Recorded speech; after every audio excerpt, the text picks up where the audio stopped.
What problem am I having with my new hawk-headed parrot? What is my hawk-headed parrot story, and how am I dealing with the issue or issues?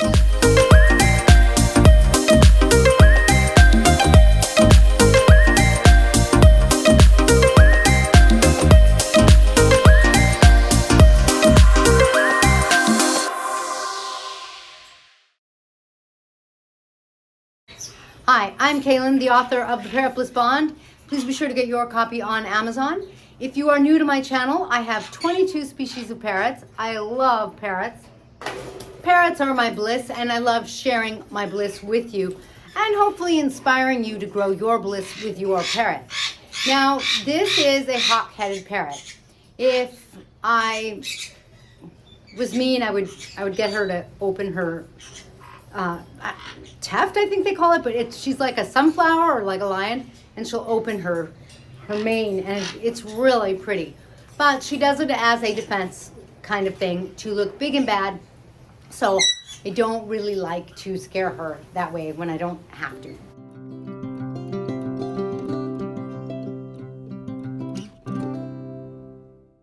So, what is the problem I'm having with Dakota and her story? Dakota's story is that I recently adopted her a couple of months ago at Thanksgiving. Her previous owner was dying, so she's a rescue, and she came plucked.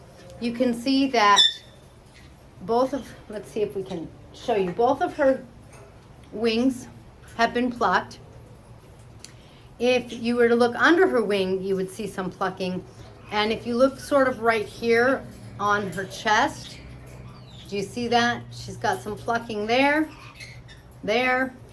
and then a little bit on her leg. In addition to the plucking, which could be one problem, and it could be from stress, and I think that's the most likely with her. And one of the things I'm doing is I'm giving her some CBD internally, but on her skin too, the skin that she'll let me do. And so that is Tink's must-have parrot relief, and it is meant to be taken internally, not that it can't be taken externally, but I do that and I rub it into her skin. I'm doing it because I'm hoping to relieve her skin and to address a little bit of why some parrots pluck. So I'll tell you a little about that as soon as I give you a little more of Dakota's story. Dakota, I think she plucks out of stress, and I'm not sure. I kind of think it's increased a little while she's been here. Yes, but don't pluck my earrings. Thank you. Thank you. The back is gone. Oh dear. And the thing about a parrot plucking is that a current theory is that, kind of like when people like to cut themselves, on the one hand it's got some pain, but on the other hand it releases some, I think, endorphins, and so there is a feel-good piece to it. And basically, when someone has an issue, and like, let's say for example they're stressed out, like a parrot, then doing something like, have you seen sometimes people will put a rubber band on themselves and they'll pull it and snap it, and it hurts a little, but they do it because it diverts their attention, and it kind of takes away from the stressor, or whatever it is that's, like in people, whatever it is that's haunting them or scaring them or worrying them or making them really unhappy or uncomfortable. And so in some ways parrots are the same. Are you okay? You okay? What's up? Are the green cheek conures behind us freaking you out? They're okay. They're good guys. And so that's one of the ways that some parrots deal with stress as well. As a matter of fact, my avian vet, Dr. Clubb, in an interview with her, said that she has seen like every species of parrot pluck. There are species that are more likely to pluck than others, but definitely it can be a problem. So when a parrot has started to pluck, and once they've plucked for about a month, it is said to be almost impossible to get them to stop. I have no idea how long Dakota has been plucking. Like I said, her previous owner was dying, and so she was finally surrendered. But I think that, it's possible that Dakota had been not getting attention while the owner was getting more and more sick. And it's possible she's been plucking for a while. So when she first came to me, with a new parrot, we don't like to really hold them and look under their wing. And, we like to really be calm, give them a really good experience, kind of let them know, look, you have a new flock. You have a new place where you're safe and secure. You have a new home where your needs are going to be met. You're going to have your food. You're going to have, water for baths or to drink. And you're going to have friends. And everyone's going to be good to you here. No one's allowed to be mean to anyone. So, we don't kind of offer that welcome and then pull your wing up kind of thing. Because that would kind of ruin it. So that means that I didn't inspect her super well when she first came, which is just the way that I definitely do things when I get a new parrot. Now, Dakota's new name is Land Shark. And that's because I don't have good footage of it. I'll see if I can put some footage in, even though it's not that good. She'll get down on the ground. She'll put her big monster beak on the ground and scoot it forward. And if someone's in her way, like one of our Indian ringnecks who's often on the ground, Dakota just comes at them like a steam engine. Ah! So we've never seen her hurt any other parrot, but she's just a crack up because it's kind of like everything you see that's on the ground is mine. And if I find you there, then who knows what'll happen to you because I'm Land Shark. So I have renamed her Land Shark. Now, the plucking can also come from physical issues, like physical body issues. It could be a allergy. It could be something like yeast in the skin that's itchy, and that's why she plucks, that kind of thing. My vet, I don't think saw signs of that, because when my vet looked at Dakota, she said, yes, Dakota's a little thinner than we'd like, but it's not like, we don't need to call the skinny land shark police. And she said, and based on her culture and her gram stain, we don't have bacterial infections. We don't, she doesn't see any of the usual suspects kind of thing growing or causing problems. And she's like, if she continues to lose weight in a week, we can check her for other things. Like we can start to search it and look for other issues. Well, Dakota has stabilized at a lower weight. She's like, what are you, 220 grams? And the thing is, when I research how much Hawkheads weigh, almost every site says that they're like, I don't know, at least 20 grams more. I mean, it's kind of funny because their range is going to be like 250 grams to 350. I don't know, something. No, I don't remember my numbers exactly, but something like that, where it makes me feel like Dakota's underweight. And so I was really, really happy to have my vet say, she is a little low, but, but I think my vet indirectly said, she's a little low, but you don't have to panic. You don't have to freak out. So does Dakota have something else? Does Land Shark have another issue going on? It's hard to say. I think for the most part, unfortunately, Dakota, some of the personality I'm gathering of a hawk-headed parrot is a little independent. They're not super independent the way a Asiatic parrot can be, but a little independent, so that sometimes when you get a second hawkhead, they don't actually necessarily get along. And so getting a buddy for her can be challenging, especially because in her particular case, she's already 17 years old. So I don't know what the living situation was for Dakota. I know she was with other parrots because we also got Diva from the same home at the same time for the same reason. Diva's our Major Mitchell. But Dakota doesn't really give us signs that, number one, she really wants a friend, and she doesn't really give us signs that she misses someone. But I definitely, can't mistake the fact that she definitely is stressed or unhappy about something, and therefore, plucks. how am I dealing with it? Well, you saw I put, like I showed you, Tinks must have CBD. Our CBD doesn't have THC in it. I don't believe that would be good for a parrot. It has, basically when they make CBD oil or CBD in another oil, and often they do a coconut or an MCT, which is basically, you can think of it as a coconut if you're not familiar, or ours is in hemp oil because that has the right balance of omega, so it's really beneficial. When they do that, they extract not like 100% of the THC because there can like always be a trace element, but basically it's like more than 99.5% or something like that. I think that might be low. I think it's even higher than that. So it's just about like completely THC free, and for all purposes of our use, it basically is.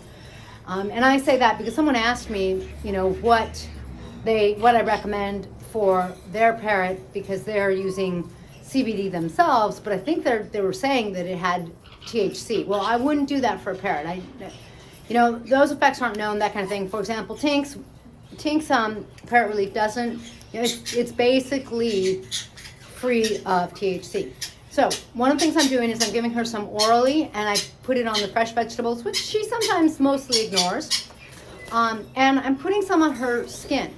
The reason I'm putting it on her skin is because, you know, that rubber band, pulling it and having it snap to distract you, she's distracting herself from whatever she's got going on. Unfortunately, whatever she's got going on is basically at the level where I unfortunately suspect that it's perpetual. It's perpetual, which means it's kind of, in a human, we would say it's gone unconscious, and it's almost like a broken record that's in there and that's playing, and it's not necessarily something that she's consciously aware of. Like, she's consciously aware right now that she's with me. I think she was kind of keeping her eye on the green cheeks behind us. I think she's decided that maybe they're fine because she didn't even fan her feathers. So, you know, consciously she's watching other things, but she's sort of just used to being kind of stressed out. She's sort of just used to having some sort of emotional issue that bothers her, which she just now habitually just pulls at herself to really distract herself. I don't see her doing it all the time. She's not just sitting there all the time and picking at herself. But I have heard that when a parrot gets a new home, sometimes they get distracted temporarily and then they go back to that behavior. I'm hoping that won't be the case with Dakota. My 3 African gray parrots that we adopted as adults who were already pluckers, you know, they've plucked so much that they've damaged the follicles and the feathers don't really grow back, or they grow back and they're funky. They're not normal feathers because the follicle's damaged and it's kind of lost its way, so it makes funky feathers. But with Dakota, I haven't really seen those patches grow back feathers, and so I think that she's not necessarily plucking there, but it's like I don't want there to be further damage, and so I want the CBD to offer some sort of either moisture to the skin, maybe some physical skin relief, so that instead of like pulling that Band-Aid, if I introduce something else and the skin feels a little differently, I'm hoping that it'll kind of, you know, just interrupt the pattern, and I'm hoping that it'll kind of change the pattern, because with my African Greys, that's what's happened. They don't add to their plucking, and I just haven't seen them pluck, and at this point it seems, you know, like I feel like we don't have an ongoing problem. We have the remnant of naked spots where they used to pluck before we had them, but I don't really see it anymore. And so I'm hoping to get Dakota like that too. And how am I going to deal with another possible issue? Well, you know, basically at this point, my avian vet didn't really, I mean, you know, it wasn't like something dire, because she was like, you know what, if it gets worse, we'll keep digging. So I think she basically thinks that Dakota's okay. I think she thinks that Dakota definitely has at least a plucking issue, which she says is very common, unfortunately. You know, common but not necessarily good. And so my sense is it's like, well, unless we see danger, Will Rogers, you know, I'm not sure there's much else to be done. other than what I can do at home. So I'm trying to make sure that Dakota's happy. I'm trying to make sure that Dakota has what she needs in her environment. She has free reign to walk around and land shark. She has her food, she has her nuts, she has fresh vegetables, she has, I can kind of say friends. I think a flock is a better way of describing it because she doesn't really make friends. I think she likes me the most because you saw that just now. She'll preen me. You want me to preen you? Oh, there you go. But she's not super bonded or attached. She really does like to just kind of do her own thing. And so that is Miss Dakota, and that is how I'm handling this land shark. One of the things that's challenging is every parrot's different, and some of that difference comes from the species variation, and some of it comes from just individual personalities. And so that's how I'm handling things at this point for her. Now, someone had asked me, someone in the UK said that they have a land shark who's only 3 years old, and they're saying, it's hard to find another land shark, also known as a hawk-headed parrot. And it's true. Here, Dakota, I don't know if have I ever seen a hawkhead available? If I have, it was like once, but I don't think so. Yeah, she agrees. So they are very hard to find. And like I said, a hawkhead may not like another hawkhead. You are taking a gamble. So in that case, what species would I recommend? The person was saying that they were thinking about getting another like Amazon area kind of species, like another neotropical. That's from the New World kind of thing. And see, now she's picking. But she's picking and she's getting some of that hemp oil, the CBD and hemp, Tinks oil. So I kind of like that because she can take that. That's good for her. And it's giving her a different experience. She's pulling the rubber band or she's coming to it and she's having a different experience. What I don't know is what kind of parrot I would recommend for Dakota. You kind of need someone, I would say, that's about her size. In other words, yes, a little budgie can become best friends with a big, cockatoo. It's happened. A little green cheek can become friends with, Actually, we had once upon a time a fabulous, adorable blue lovebird, and he was really good friends with Ursulus, our Mexican red-headed Amazon. And so it was like little guy and big guy. But it was kind of dangerous. Like, we had to watch because when Ursulus was preening little guy, Ursulus knew that little guy was his friend, but he didn't know to adjust his body. In other words, if I were to brush my hair, I'm gonna brush it that's not how I pet my parrots, right? My strength is different than my parrots, so I try to go really slow around them. I try to always kind of have as much of a closed hand as I can around them. And I don't pet them the way I would pet a dog or a cat. Like my cat, I go like this, and my cat loves that. And so Ursulus didn't know how to adjust that. And so sometimes our little lovebird would be like, Ree!